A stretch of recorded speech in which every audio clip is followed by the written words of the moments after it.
warahmatullahi wabarakatuh.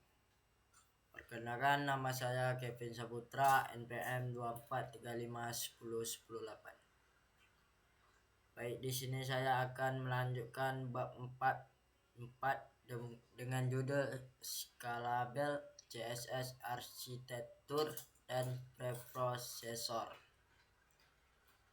Capaian pembelajaran learning outcomes. Setelah menamatkan bab ini, kamu akan mampu menerapkan metodologi BEM untuk mencegah konflik nama kelas dan menciptakan kode CSS yang modular. Menggunakan fitur-fitur CSS Professor seperti nesting dan Magnis untuk menulis kode yang lebih bersih, dan DRJ menganalisis trade-off antara menulis CSS murni dan menggunakan pendekatan utility based seperti Tailwind CSS. Mengimplementasikan fitur CSS modern seperti custom properties dan fungsi kalkulasi dinamis tanpa bantuan alat eksternal. Memahami evolusi styling menuju pendekatan CSS in JS dan implikasinya terhadap arsitektur komponen modern. Yang pertama ada CSS methodologies. Menjinakkan monster kode global. Salah satu kelemahan terbesar CSS Cascading Style Sheet adalah sifatnya yang global secara default. Ketika kamu menulis aturan button color red, aturan tersebut berlaku untuk setiap elemen dengan kelas button di seluruh website tanpa terkecuali dalam proyek kecil yang hanya berisi satu halaman. Ini mungkin bukan masalah besar dan malah terasa praktis. Namun, ketika proyek tumbuh menjadi ratusan halaman dengan puluhan pengembang yang bekerja bersamaan, sifat global ini berubah menjadi bom waktu. Bayangkan kamu mengubah padding pada kelas chart untuk halaman berita, tapi tanpa sadar merusak tampilan chart di halaman profil dan dashboard karena nama kelasnya sama. Masalah ini dikenal sebagai CSS specificity errors dan sheet effects, di mana developer takut menghapus atau mengubah kode lama karena tidak tahu bagian mana saja yang akan terdampak. Untuk mengatasi kekacauan ini, komunitas pengembang menciptakan berbagai metodologi penamaan, dan yang paling populer dan teruji waktu adalah BEM Block Element Modifier. BEM adalah standar konvensi penamaan yang diciptakan oleh Yandex untuk membuat hubungan antara elemen HTML terlihat jelas langsung dari nama kelasnya. Dalam BEM Block adalah entitas mandiri yang bermakna misalnya char. Elemen adalah bagian dari blok yang tidak memiliki makna jika berdiri sendiri. Misalnya char title dan modifier untuk variasi gaya atau status dari blok atau elemen tersebut. Misalnya char feature. Penerapan BEM mungkin terlihat jelek dan verbose pada awalnya karena nama kelas menjadi panjang seperti profile chart, avatar rounded. Namun jelasnya yang ditawarkan tak ternilai harganya bagi skalabilitas tim. Ketika membaca HTML, developer lain langsung tahu bahwa elemen menu item pasti list item. Menu item pasti berada di dalam menu dan mengubah gayanya tidak akan merusak elemen list item di tempat lain. BEM memaksa kita berpikir secara komponen jauh sebelum framework modern seperti RAID mempopulerkannya. Selain BEM, ada metodologi lain seperti OOCSS, Object Oriented CSS, dan Smart CSS, Scalable dan Modular Architecture for CSS, yang juga mencoba memecahkan masalah yang sama dengan pendekatan berbeda.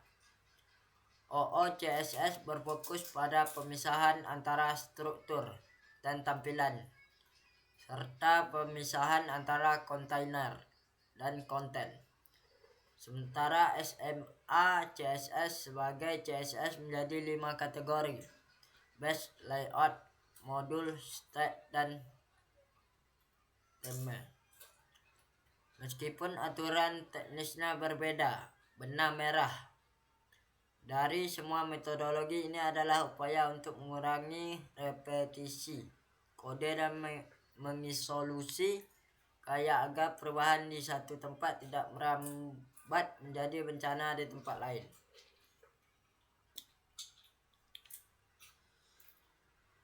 Tantangan terbesar dalam menerapkan metodologi CSS bukanlah pada teknis penulisan kodenya, melainkan pada disiplin manusia menulisnya. Sangat menggoda untuk mengambil jalan pintas dengan membuat kelas utilitas cepat seperti read, tag, atau menumpuk selektor. Header div only saat dikejar deadline, namun hutang teknis ini akan berbunga dengan cepat.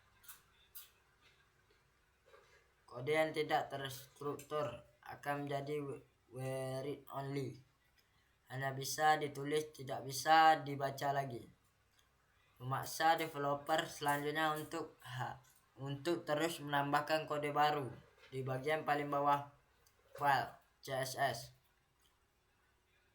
Event only CSS karena takut menyentuh kode lama. Yang kedua ada CSS Processor SAS atau SCSS, memberi kekuatan super pada CSS. CSS murni vanilla CSS dulunya sangat terbatas. Ia tidak memiliki variabel, tidak bisa melakukan operasi matematika, dan tidak mendukung fungsi logika sederhana. Disinilah CSS Processor seperti SAS, Synthetically Awesome Style Sheet, List, dan Stylus masuk sebagai pahlawan. Preprocessor adalah bahasa script yang memperluas kemampuan CSS dengan fitur-fitur pemrograman sesungguhnya, yang kemudian dikompilasi menjadi file CSS standar agar bisa dibaca oleh browser. SAS, khususnya sintaks SCSS, telah menjadi standar industri de facto karena kompatibilitasnya dengan CSS biasa. Setiap file CSS yang valid juga adalah file SCSS yang valid. Fitur paling dicintai dari SAS adalah nesting bersarang yang memungkinkan kita menulis aturan CSS mengikuti hierarki visual HTML-nya alih-alih menulis navbar logo lalu navbar menu. Kita bisa menulis blok, navbar, dan memasukkan logo serta menulis menu di dalamnya. Ini membuat kode jauh lebih mudah dibaca dan dikelola karena semua gaya yang berkaitan dengan satu komponen berkumpul di satu tempat. Kekuatan super lainnya adalah variables menggunakan tanda. Sebelum adanya CSS Custom Properties, variabel SAS adalah satu-satunya cara untuk menyimpan nilai yang sering digunakan, seperti kode warna, merek, jenis font, atau ukuran jarak. Dengan mendefinisikan primary Keller 3498 dB di satu file konfigurasi. Kita bisa menggunakannya di ratusan tempat lain. Jika kalian tiba-tiba minta ganti warna jadi ungu, kita hanya perlu mengubah satu baris kode variabel tersebut. Dan perubahan akan otomatis merambat ke seluruh aplikasi setelah dikompilasi. SAS juga membawa konsep pemrograman fungsional melalui mix-ins dan function. Mesin memungkinkan kita membuat kelompok deklarasi CSS yang bisa digunakan kembali, mirip seperti fungsi dan JavaScript. Contoh klasik adalah mesin untuk media query atau mesin untuk membuat efek play center dengan cepat. Kita mengirim argumen ke dalam mesin, membuat gaya menjadi dinamis.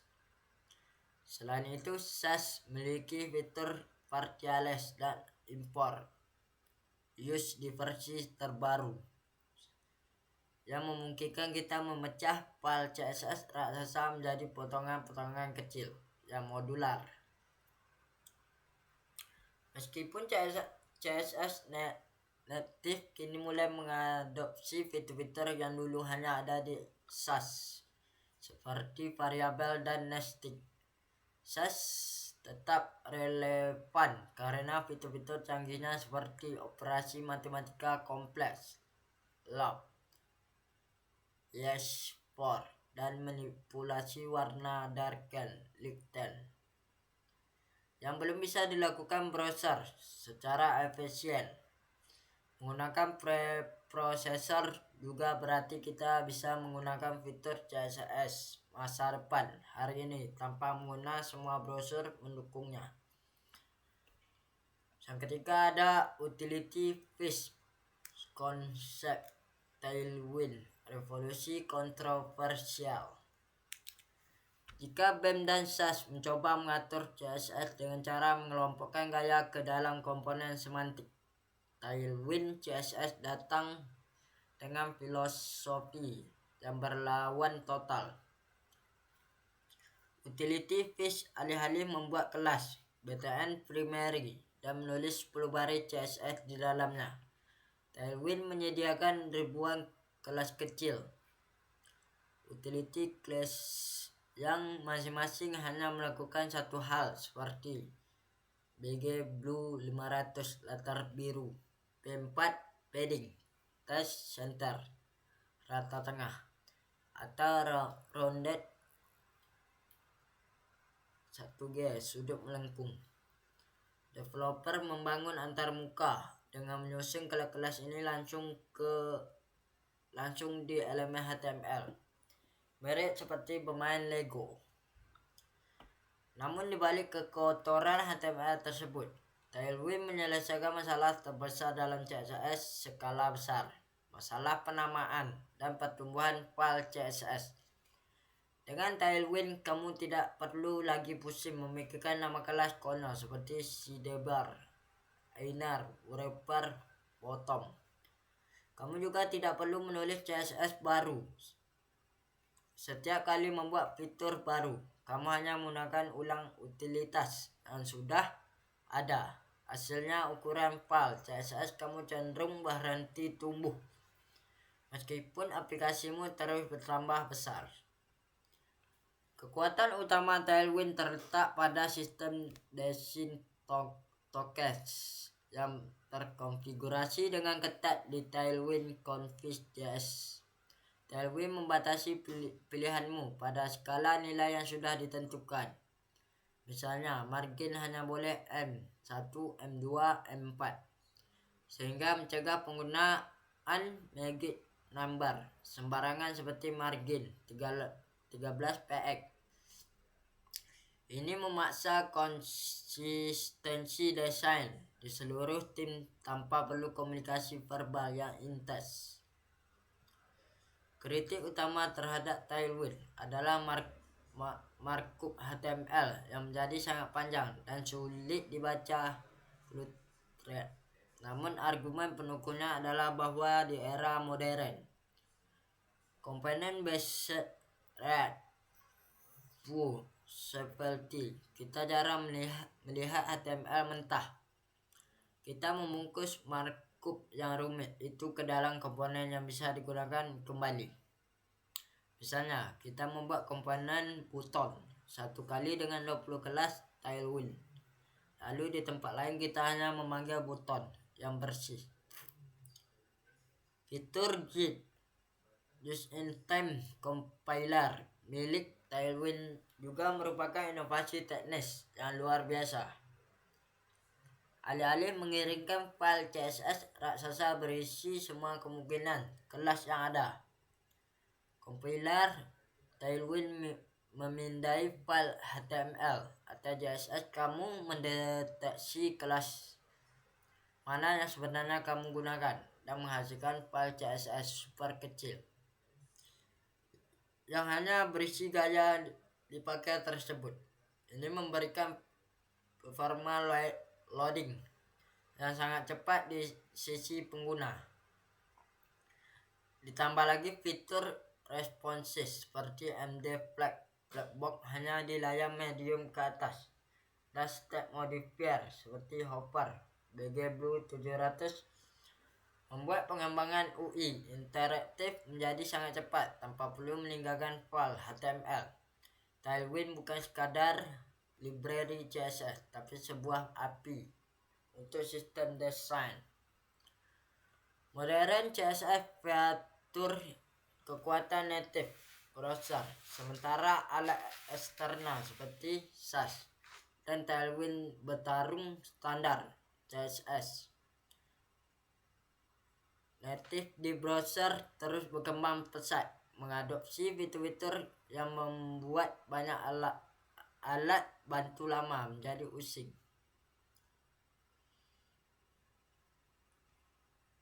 Fitur paling berdampak adalah CSS Custom Properties, sering disebut CSS variabel, yang dideklarasikan dengan nama variabel dan dipanggil dengan nama variabel.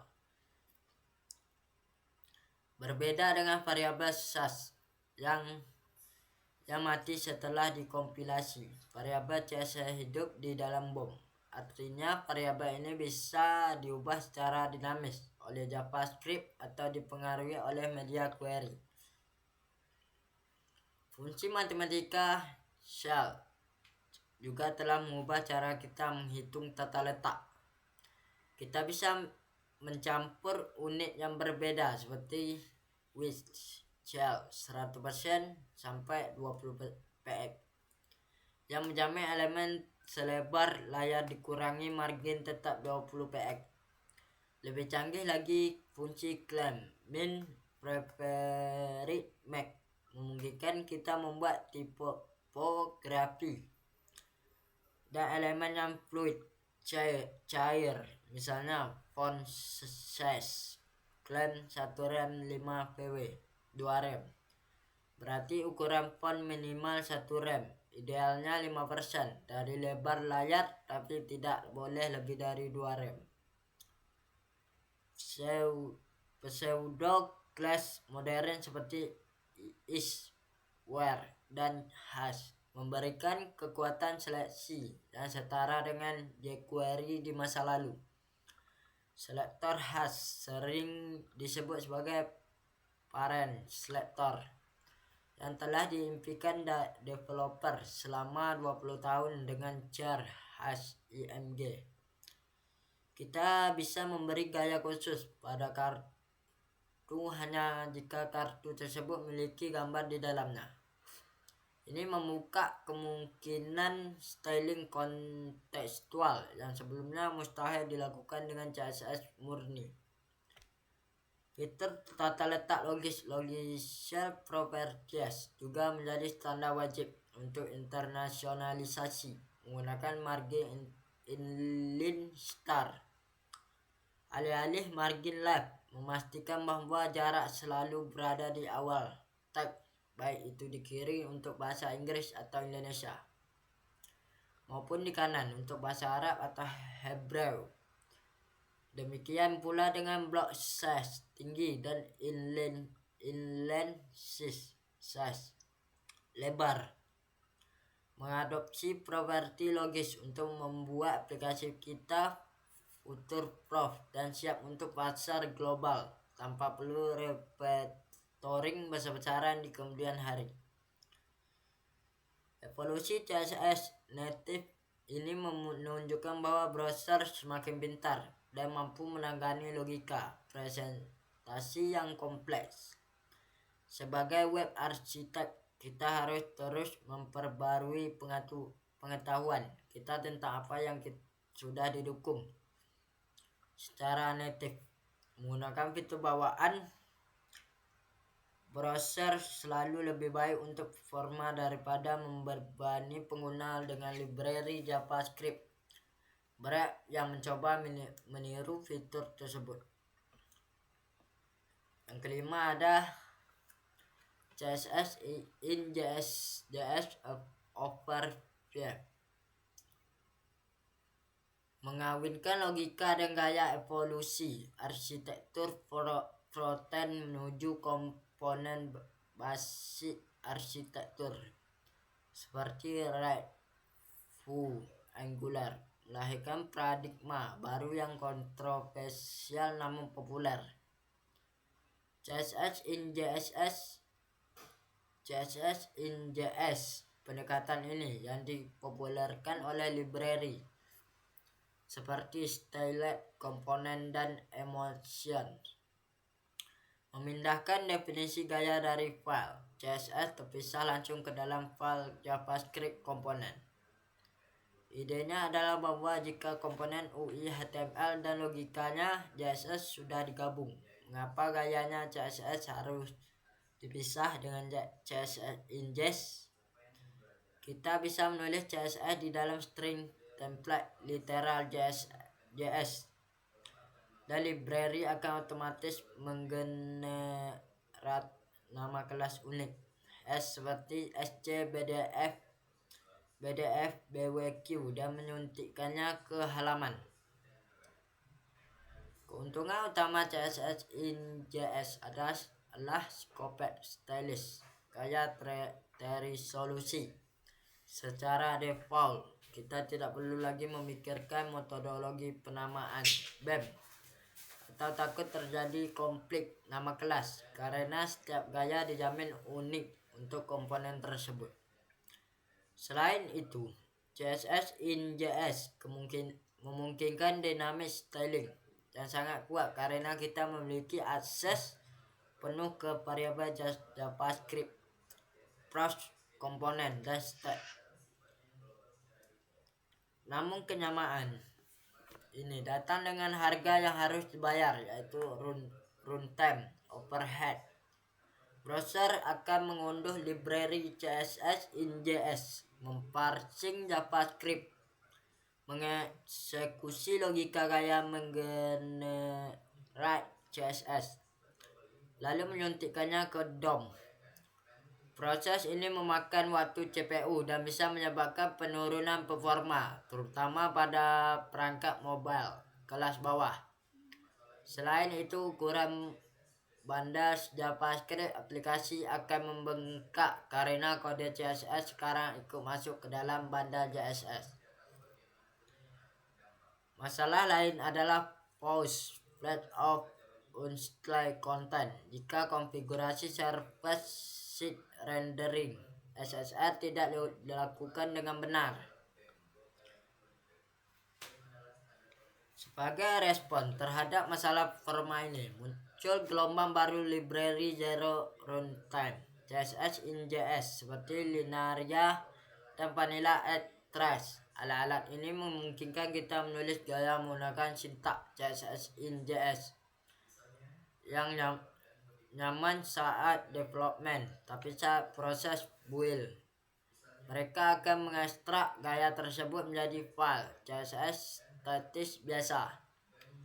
Dengan cara ini, kita mendapatkan keuntungan pengalaman pengembang developer experience dari CSS in JS seperti tip data, tip script, untuk tema tanpa mengorbankan performa pengguna user experience. Debat antara CSS tradisional Utility-Based Tailwind dan CSS in JS tidak akan pernah berakhir karena masing-masing memiliki trade-off yang valid. CSS tradisional bagus untuk performa tapi sulit dikelola dalam skala besar. Tailwind mempercepat pengembangan tapi mengotori HTML. CSS in JS menawarkan solusi dan dinamisme terbaik tapi bisa membebani runtime. Sebagai mahasiswa dan calon arsitek, tugasmu bukan mencari pemenang tunggal, melainkan memahami konteks proyek.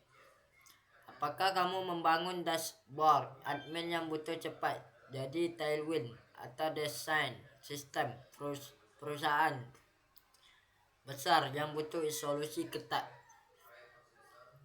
CSS in JS atau landing page sederhana yang butuh performa maksimal CSS native.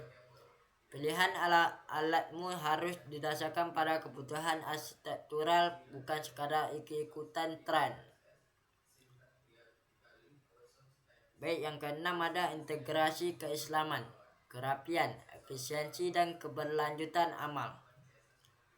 Dalam Islam, segala sesuatu yang dilakukan dengan rapi, teratur, dan profesional dicintai oleh Allah SWT. Konsep arsitektur dan maintainability dalam CSS adalah implementasi dari prinsip tertib, ketertiban. Sebagaimana sholat yang tidak sah tanpa tertib rukunnya, sebuah aplikasi dan skala besar juga akan batal, rusak, atau sulit dikembangkan jika kodenya ditulis sembarangan tanpa struktur menggunakan metodologi seperti BEM atau arsitektur modular, bukan sekadar aturan teknis, melainkan upaya menegakkan keteraturan di tengah potensi kekacauan. Kode global mencerminkan karakter seorang muslim yang hidupnya teratur dan disiplin. Prinsip DRY yang diterapkan melalui pengguna variabel dan Magnus pada CSS preprocessor SAS, sejalan dengan larangan israf, berlebih-lebihan, dan takjir, pemborosan. Allah berfirman dalam surah Al-Isra ayat 27, sesungguhnya pemboros itu adalah saudara-saudara syaitan. Menulis kode yang berulang-ulang, redundansi, adalah bentuk pemborosan sumber daya komputasi, bandwidth pengguna, dan waktu pengembang. Dengan membuat kode yang modular dan reusable, kita mengamalkannya efisiensi, memastikan setiap baris kode memiliki fungsi maksimal tanpa kesia-siaan. Pendekatan utility-based seperti Tailwind yang mengutamakan pengguna kelas-kelas kecil untuk membangun antarmuka yang kompleks mengajarkan kita tentang konsep ta'awun, saling tolong-menolong atau kerjasama antara elemen kecil untuk membentuk satu kesatuan yang kokoh. Bunyanun Marsus. Tidak ada satu kelas yang merasa paling penting, semuanya berkontribusi membentuk hasil akhir. Ini juga mengajarkan pragmatisme dan kecepatan dalam beramal, musara'ah fil khairat. Kita fokus pada hasil dan manfaat yang cepat dirasakan pengguna tanpa terjebak pada birokrasi penamaan kelas yang berbelit-belit, selama tetap dalam koridor aturan yang benar. Konsep maintainability, kemudahan pemeliharaan, adalah wujud nyata dari insan kepada sesama pengembang, developer lain. Rasulullah SAW bersabda, "Pemudahlah dan jangan mempersulit." Hadis riwayat Bukhari. Nulis kode yang bersih, mudah dibaca, dan terstruktur adalah bentuk sedekah intelektual kepada rekan tim kita atau pengembang masa depan yang akan meneruskan proyek tersebut. Penggunaan desain tokens atau single source of truth seperti CSS variabel untuk warna dan tipografi mencerminkan nilai istiqomah konsistensi. Seorang mukmin harus memiliki pendirian yang teguh dan tidak mudah berubah warna plan tergantung situasi kecuali ada alasan yang membenarkan. Terakhir, transisi ke arsitektur yang scalable dapat diskalakan mengingatkan kita pada visi amal jariah. Amal yang mengalir terus. Kita membangun sistem hari ini bukan hanya untuk kebutuhan hari ini, tetapi dengan pemikiran jauh ke depan agar sistem tersebut tetap kuat menopang beban di masa depan. Arsitektur CSS yang visioner tidak mewariskan masalah hutang teknis kepada generasi penerusnya, melainkan mewariskan fondasi yang kuat yang memudahkan generasi berikutnya untuk terus membangun kebaikan di atasnya. Baik, kesimpulan menjinakkan kekacauan gaya. Bab ini telah mengajarkan bahwa menulis CSS untuk satu halaman itu mudah, tetapi mengelolanya untuk aplikasi skala besar adalah tantangan engineering yang serius. Berikut adalah prinsip-prinsip arsitektural yang harus kamu pegang. Yang pertama ada metodologi mengalahkan anarki. Kita belajar bahwa sifat global CSS adalah bom waktu. Metodologi seperti BEM bukan sekadar cara menamai kelas yang panjang, melainkan strategi solusi dan spek untuk memastikan perubahan pada satu komponen tidak merusak komponen lain di halaman yang berbeda. Yang kedua ada program, jangan hanya melukis. Dengan SAS atau SCSS kita berhenti menulis kode repetitif.